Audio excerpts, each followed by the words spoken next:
12ನೇ ಶತಮಾನದ ಮಹಾಶರಣ ಅಂಬಿಗರ ಚೌಡಯ್ಯ ಅವರ ಜಯಂತಿಯನ್ನು ಸಮಾಜ ಬಾಂಧವರೆಲ್ಲರೂ ಸೇರಿ ಭಾಳ ವಿಜೃಂಭಣೆಯಿಂದ 21ನೇ ತಾರೀಕು ಆಚರಣೆ ಮಾಡ್ತಾ ಇದ್ದಾರೆ. Sapna opticals, a one-stop shop for eye care. Opposite Public Garden, Main Road, Kalaburgi. ಈ ಸಂದರ್ಭದಲ್ಲಿ ಕಾರ್ಪೊರೇಷನ್ ಹತ್ತಿರ ಇರತಕ್ಕಂಥ ಜಗಜೀವನ್ ರಾವ್ ಜಾಗದ ಪಕ್ಕದಲ್ಲಿ 100 ಬೈ 100 ಅಡಿಯ ಒಂದು ಜಾಗದಲ್ಲಿ ಭವ್ಯವಾದ ಮುಂದೆ ಅವರ ಮೂರ್ತಿಯನ್ನು ಸ್ಥಾಪನೆ ಮಾಡಿ ಲೋಕಾರ್ಪಣೆ ಮಾಡ್ತಕ್ಕಂಥ ಕಾರ್ಯಕ್ರಮ, ಅದು ಭೂಮಿ ಪೂಜೆ ಕೂಡ ಇಟ್ಕೊಂಡಿದ್ದಾರೆ.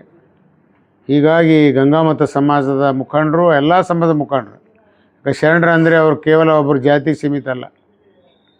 ಬಸವಣ್ಣವರಾಗಿರ್ಬೋದು, ಅಂಬೇಡ್ಕರ್ ಆಗಿರ್ಬೋದು, ಅಲ್ಲಂಪ್ರಭು ಆಗಿರ್ಬೋದು, ನಿಜಗುಣ ಶರಣ ಅಂಬಿಗರ ಚೌಡಯ್ಯ ಆಗಿರ್ಬೋದು, ಕನಕದಾಸರಿರ್ಬೋದು, ಎಲ್ಲರೂ ಶರಣರು. ಸರ್ವ ಜಾತಿಯ ಸಮಾನತೆಗೆ ಹೋರಾಟ ಮಾಡಿದಂಥ ಮಹಾಶರಣರ ಜಯಂತಿ ಈ ಎಲ್ಲ ಸಮಾಜವರು ಆಚರಣೆ ಮಾಡ್ತಕ್ಕಂಥ ನಮ್ಮೆಲ್ಲರ ಜವಾಬ್ದಾರಿ ಇದೆ. ಹೀಗಾಗಿ ಅವತ್ತಿನ ದಿವಸ ಭಾಳ ಒಳ್ಳೆಯ ಕಾರ್ಯಕ್ರಮಗಳನ್ನು ಸಮಾಜ ಬಾಂಧವರು, ಸಮಾಜದ ಅಧ್ಯಕ್ಷರಾಗಿ ನಮ್ಮ ಜಯಪ್ರಕಾಶ್ ಅವರು ಒಂದು ಹೊಸ ಜವಾಬ್ದಾರಿ ವಹಿಸ್ಕೊಂಡಿದ್ದಾರೆ. ಪದಾಧಿಕಾರಿಗಳು ಕೂಡ ಎಲ್ಲರೂ ಭಾಳ ವಿಜೃಂಭಣೆಯಿಂದ ಈ ಒಂದು ಕಾರ್ಯಕ್ರಮ ಮಾಡ್ತಕ್ಕಂಥ ಒಂದು ಕಾರ್ಯಕ್ರಮ ಇಟ್ಕೊಂಡಿದ್ದರಿಂದ ಎಲ್ಲರೂ ಸಹಸ್ರಾರು ಸಂಖ್ಯೆಯಲ್ಲಿ ಬಂದು ಆ ಕಾರ್ಯಕ್ರಮದಲ್ಲಿ ಭಾಗವಹಿಸಬೇಕು.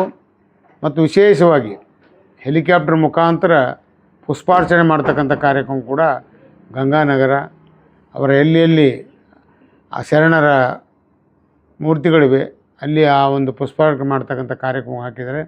ಒಟ್ಟಾರೆ ಒಂದು ಐತಿಹಾಸಿಕ ಪುಟಗಳಲ್ಲಿ ಮಾಡ್ತಕ್ಕಂಥ ಒಂದು ಜಯಂತಿ. ಸಮಾಜ ಬಾಂಧವರು ಎಲ್ಲರೂ ಈ ಕಾರ್ಯಕ್ರಮ ಹಮ್ಮಿಕೊಂಡಿದ್ದಾರೆ. ಇದಕ್ಕೆ ಕನ್ನಡ ಮತ್ತು ಸಂಸ್ಕೃತಿ ಇಲಾಖೆ, ಮಹಾನಗರ ಪಾಲಿಕೆ ಎಲ್ಲರ ಒಂದು ಜಂಟಿಯ ಒಂದು ಆಶ್ರಯದಲ್ಲಿ ಸಮಾಜ ಬಾಂಧವರು ಸೇರಿ ಈ ಕಾರ್ಯಕ್ರಮ ಮಾಡೋದ್ರಿಂದ ತಾವೆಲ್ಲ ಸಹಸ್ರಾರು ಸಂಖ್ಯೆಯಲ್ಲಿ ಬಂದು ಅಂಬಿಗರ ಶರಣರ ಈ ಒಂದು ಜಯಂತಿಯಲ್ಲಿ ಪಾಲ್ಗೊಳ್ಬೇಕು, ಯಶಸ್ವಿ ಮಾಡಬೇಕು. ನೀವೆಲ್ಲ ಈ ಕಾರ್ಯಕ್ರಮ ಭಾಳ ಯಶಸ್ವಿಯಾಗಿ ಮಾಡೋಣ ಅನ್ನೋಂಥ ಮಾತನ್ನು ಕೂಡ ಸಮಾಜ ಬಾಂಧವರು ಕರೆ ನೀಡಿ ಎಲ್ಲರಿಗೆ ಕಳಕಳಿ ವಿನಂತಿ ಮಾಡ್ತಾಯಿದ್ದೀನಿ. ಎಲ್ಲರಿಗೆ ನಮಸ್ಕಾರ.